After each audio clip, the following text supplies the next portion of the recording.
در سرک گفت هرچی پولیدون نیافت. گفت نیافتیم کیلاش گفت کیلاش بانگلا کیلاش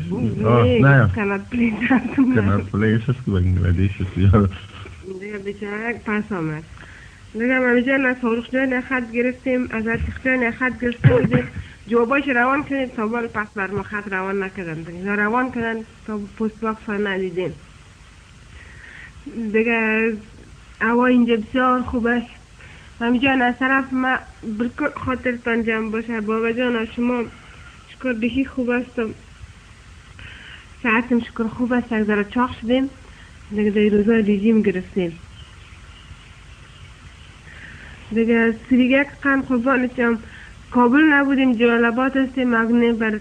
هر چیز می خریدم روان میکردم از جلال آباد همه چیز که در اینجا پیدا شد در جرقوزه و کشمش و چارناخ برد روان کردم دل ما بود برد از لخمان دو گر روان کنیم گر زدیم گفتمی گر سریجا نیست فکایی رو یاد داری؟ یک لغمانی رفته بود در قندار خب در قندار رفته بود در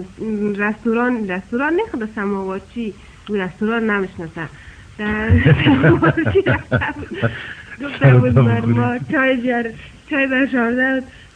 گارسون پرسان کرده بود که آقا بر بوره بیاریم گفته ما از دادیم بوریت ما از خود گور داریم دیگه رفتیم سرای جان بیادت رفتیم